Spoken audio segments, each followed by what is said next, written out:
Sin sé péin a cháirstin, agus fáilte a dáis go SpeakGaelic.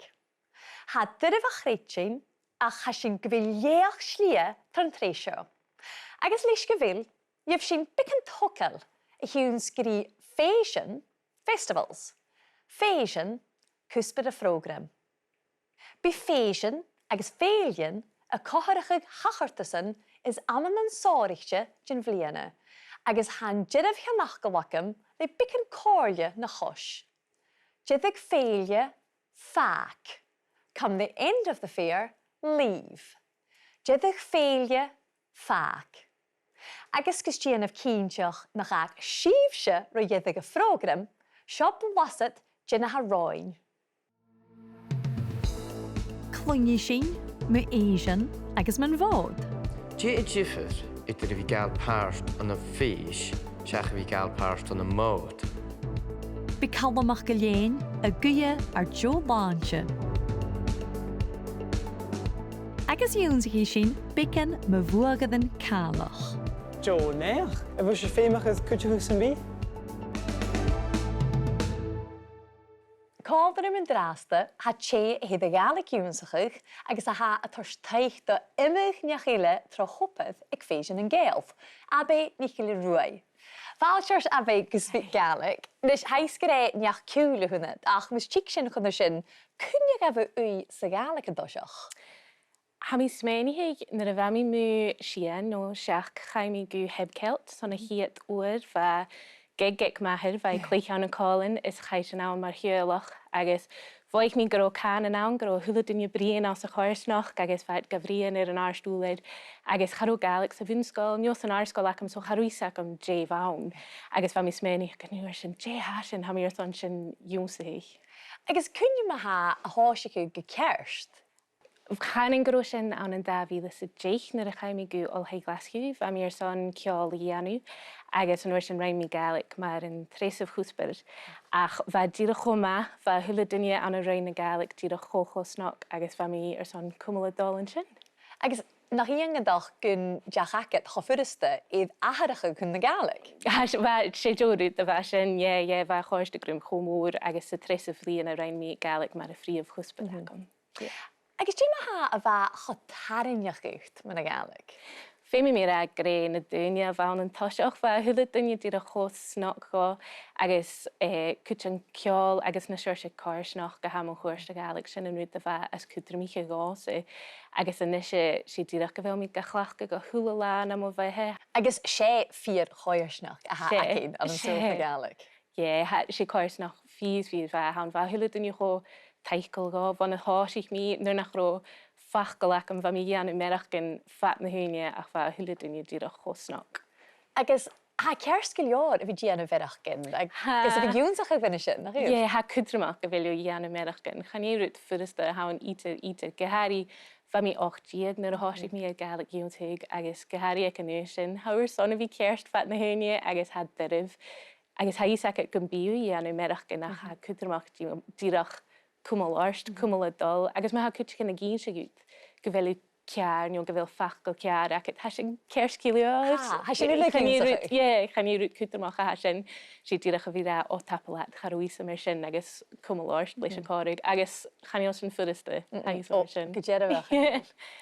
Agus ma ha sa bhá haun, dí chu trích sa bheitú a cleachcaigh na Gaelic? Thula le. San ópera go méid féisian an Gael, ha sinne go chhlachcaigh san áfis, chan an trích go ha sin a chlachcaigh beir le ítir. Ha rút beic an dúineach an cúteach, so bhí sin go chlachcaigh ag an taigh chit an seo, agus na carrot agam a bhórchúteach go haid fílanta, so ha mi go chlachcaigh a thula le. Agus ha chofórstanach leis sin? Ha díanú difid. Dé cháirde ma ha a bhéidir tú do gúne a ha iad a rig sin len cúte Gaelic ach ha ar san cumálóra? Ha ar son còmhradh. Chanin sé díreach a bhí cóirst ó go bíú dhéanam merach gin a sé bhí brian bhí duine chaníal 2 éile mo chóirst éad. Ha cútamach go bí na gramar acad cúteach is bíú géisteach rééis a radio is a caiit an television is ruútan ha na ruútan sin fi gyma cwdrmach a fe mi tu dirach a fi gyfrien agus dolamach gw tachortisan agus gw tachortisan far yn bys ac ag y byd dwi'n i brian aus y Gaelic agus dirach gachlach gwych chanel doile awn. Apar Jo chwrn sin. Agus bys sy'n tîn o gyda'r is y program Abi, agus tulig a chloen sin with the hwrys iwn sy'n chi. Ach rhan sin, Jimmy bican y bharrachd Gaelic iwn sy'n chwch.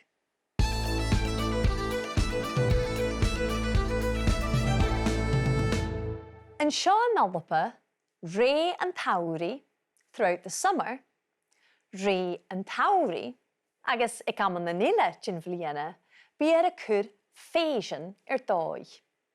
Bi oi cri a tîn chun nam féisian, to the féisian, chun nam féisian.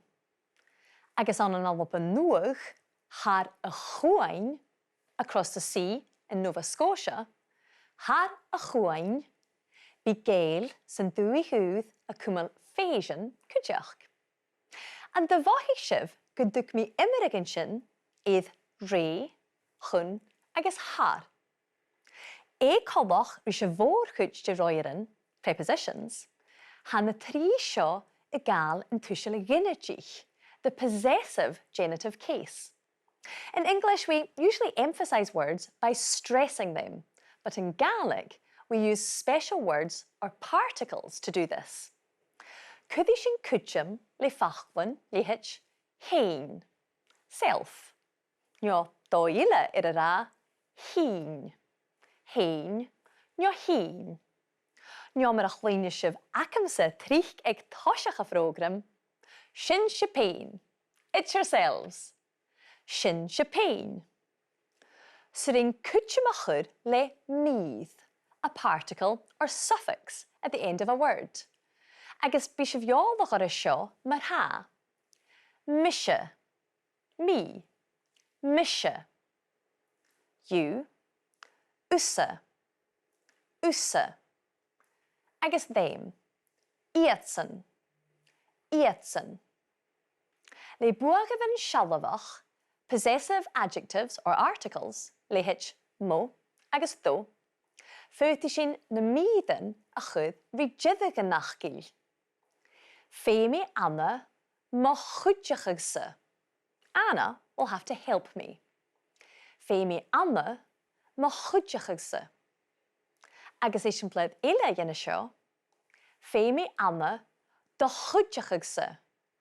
Anna will have to help you. Da chudjachigse. And if you want to help her, a cwdjachigse. A cwdjachigse. Yf sy'n fystrach y gyfarach agos listig yn yw ule yn larich ac un. Nisha, nach cheich yn y hwyl rona, Alfie agos Luke. Agos gyderaf, siatsan a ha an am fawn.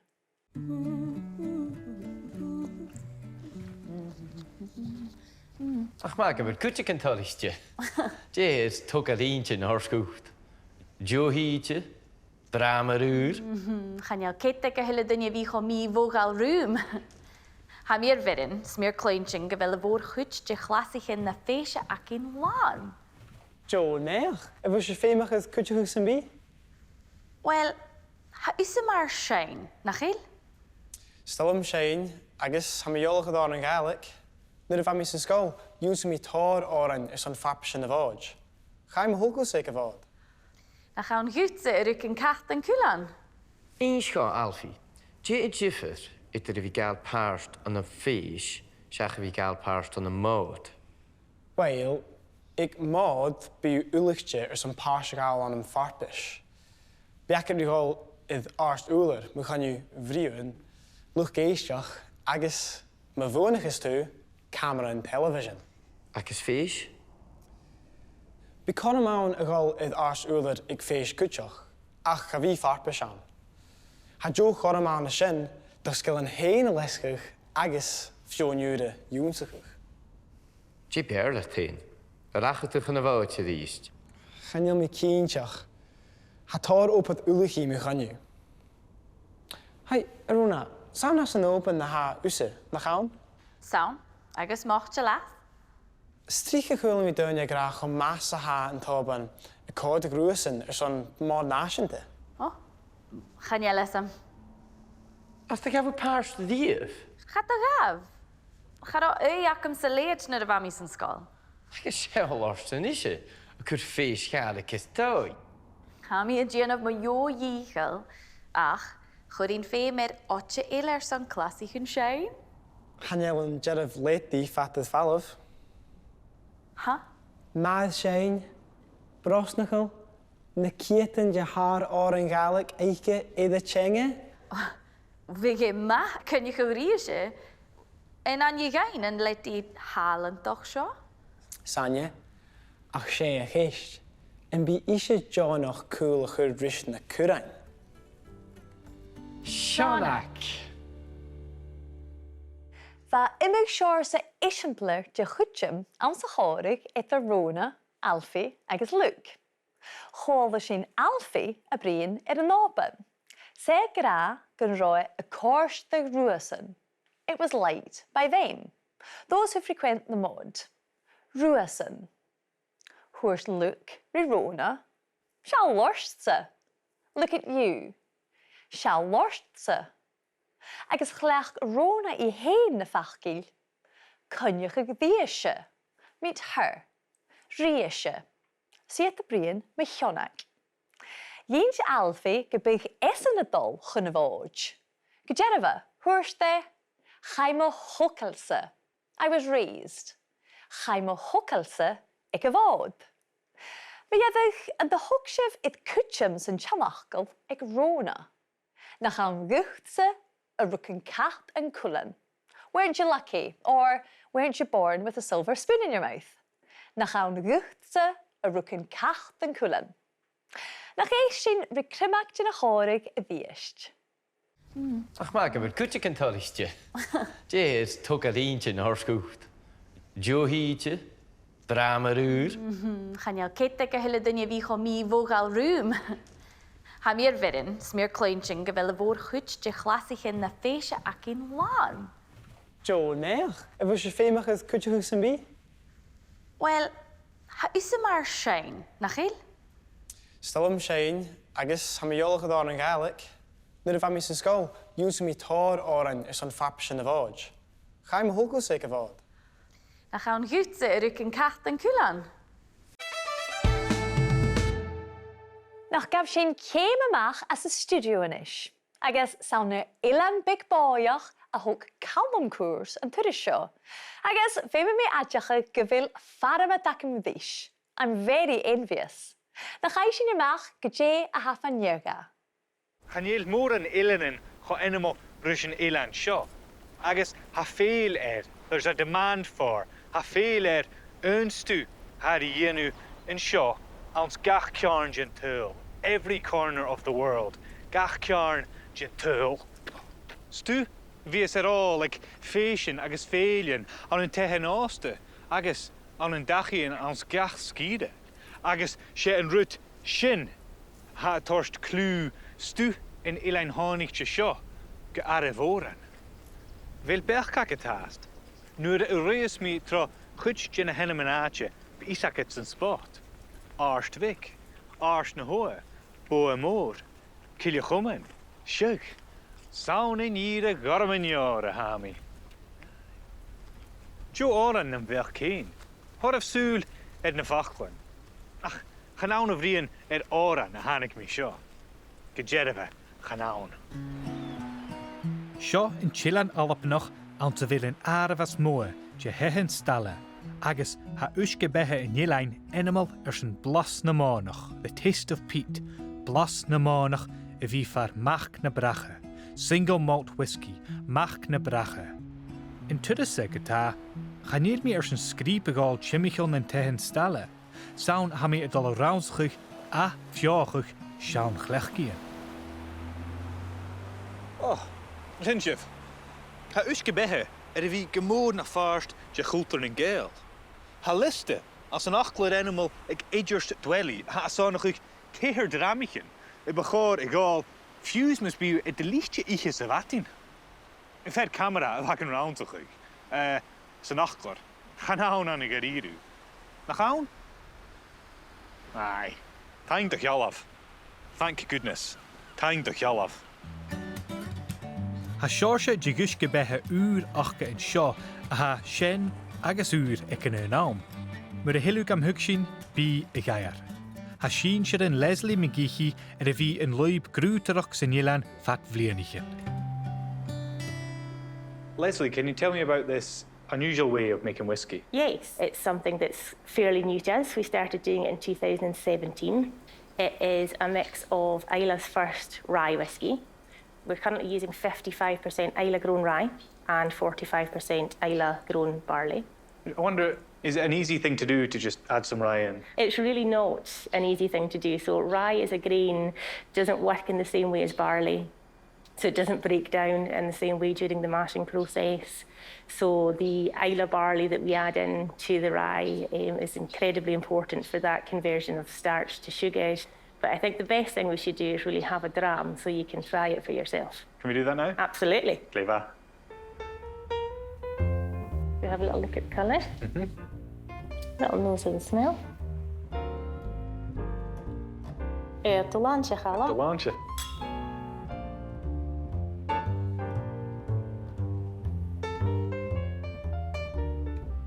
Sin clever. Sgenial. Fy mi bic yn y bharrachd, cys yn fi cynch.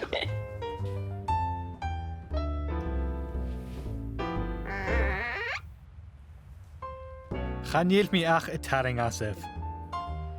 Ach, ha iangantach gyfil yn gniafach y sio y chilich gwyclechgych ar sínshirin, agus ag yn naam gyfil cwrri so hesfach. Goethe yn ffaith sy'n tuliag uasglian mar sio sy'n aumri Czech. In the future, sy'n aumri Czech. Is nach likke les ikkel, noinje schikkel, vi orn ron hulle aardige gehiek. Maar hou etter daar weg? Wel, je barrel, fakkel ille zijn berg. Barrel. Agus, met de hele kindjach mee in Rutteken. Well, hou etter daar barrel. Between two opinions or in two minds. Etter daar barrel. Barrel? Barrelje. Zo'n in ieder niche, checken we me etter immig barrelje. Een begoorgaar, wacht wie hinch. Kan je zo maar zo'n maglaantje. Weet Joy.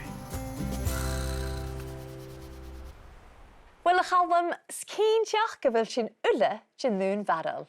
Ha yma sy'n ar slán sy'n. Chol sy'n yn sydd, gyda esen, ether da farel. Between two opinions, or in two minds. Ether da farel. Ha fy secyn yn ish, gyda mach na bracha, sigol malt whisky. Mach na bracha. Agus apperst ha femel sa hawn, taigh-staile. Thank goodness. Taigh-staile. Agus taigh-staile gyda'r un gain na sgialach yn gwyliedd I Calum MacIlleathain, wydd sy'n bi iddyn larig acin.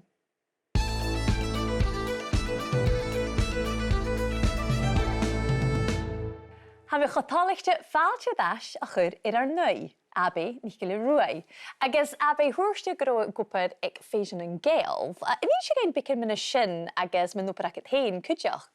Glefa, so si bu na hawn y fashion yn gael agos has yn ochr taich gri cors noch gyn a ha son tachtas ochr y doi son na hoi gri son Gaelic iwnsig stoch yn niel píperach guitar instruments yn bi shain sa Gaelic agos yn opera hacamse ha 3G cors noch gyn acamse sa mi gopur sa cors noch sin son yn tachtas yn mar sin ochr doi. Oper fôr a hasin, le, ymw cors noch. Ha tor corm yn siŵl ac am cydioch agos ha mi ffain iolach dwynia fo fed na dwchys si rwyd gymas nog a hasin. Agos fe mi gyfel tacharst rwy dwynia gyma un sinioch as yn oper sin? Hasin apar jo farst in a opera hacamse, gyfel mi cynnig gri dwynia ha chosnog agos ha der sons go bi tachartas yn mar sio a tachar sa chors noch gynach ge ha tek sin ho cwdramach sa ha Gaelic carson a ha cwdramach an a cors noch gyn agos sé yrym a fi gopur li dwynia mar sin. Nes y farach gyda nwper laichalach at heis gyfel rwy gniafachas cwtiach, gyda eisiau gain bicam fyna sin? Sin yn rwyd, so ha bú óprach acam sa Gaeilg, sé Rosecroft Pottery an tena me héir, agus bí me héin is an dúine acam nuair nach éil sin na trangig na fésin, bí sin sa bú óprach acin, a dhéanú stú le ar láb in héin, agus sé drórút a haun is sé lá trang a bhí suie computer nó rud agin jo a bhí gopur, ag desk nó rud agin mar sin fatan lá a bhí dhéanú rutin a macha cré. Agus how déanamh críotarach ach cuideach le Gaelic mar farsi. Ha mi féchan í Gaelic a chlachgig agus ha na sainich an Gaelic acum agus ha sin gomasnach nuair a ha mi reich gan stú acum ma ha Gaelic ag cuitcin bíat tíon suas agus bí an bríon á sa Gaelic, so ha sin goma cudramach go.